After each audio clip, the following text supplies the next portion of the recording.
What's up, peeps? Cool Boy back on the scene with another one, and we're going to talk about SmackDown. Okay, so we still never found out who attacked Jacob Fatu. It's still continuing. Cody and Drew McIntyre were arguing a little bit about maybe who did it. Drew threw in that maybe Jimmy did it. Cody started getting tense and doing like he did last week. I'll fight you right here, right now in my suit.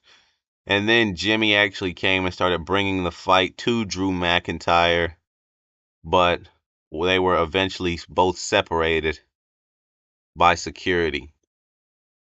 Jimmy was able to break free from the security, run through the ropes, and actually dive down on to Drew McIntyre. Drew McIntyre runs into the table, and then the security came rushing over to break everything up again.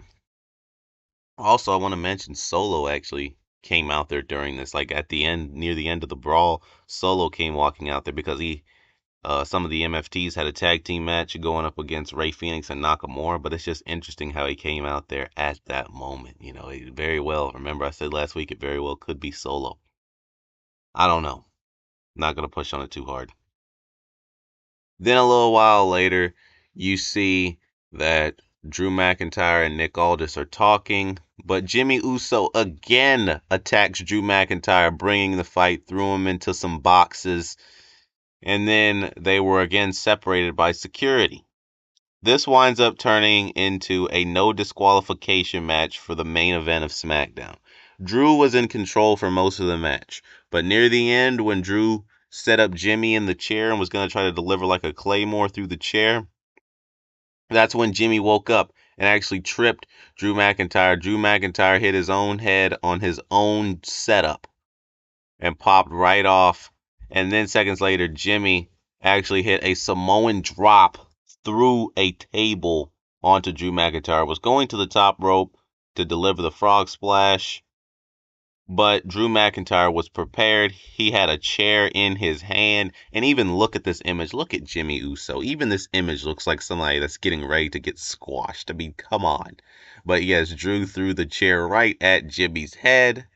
And that pretty much was the opening door for Drew McIntyre to set up for the Claymore kick seconds later, and was able to get the 1, 2, 3 on Jimmy Uso. But of course, he wasn't done.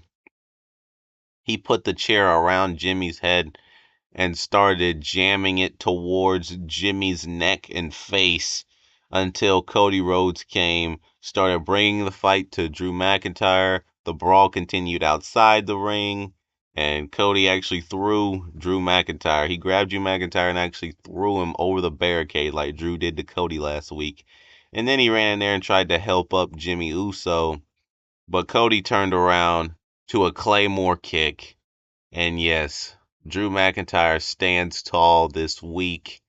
And yeah, that's pretty much it for that. We still haven't found out. We probably won't find out for a while. Maybe we'll find out at Saturday night's main event. I don't know. But that's it for this video, peeps. Peace out, peeps.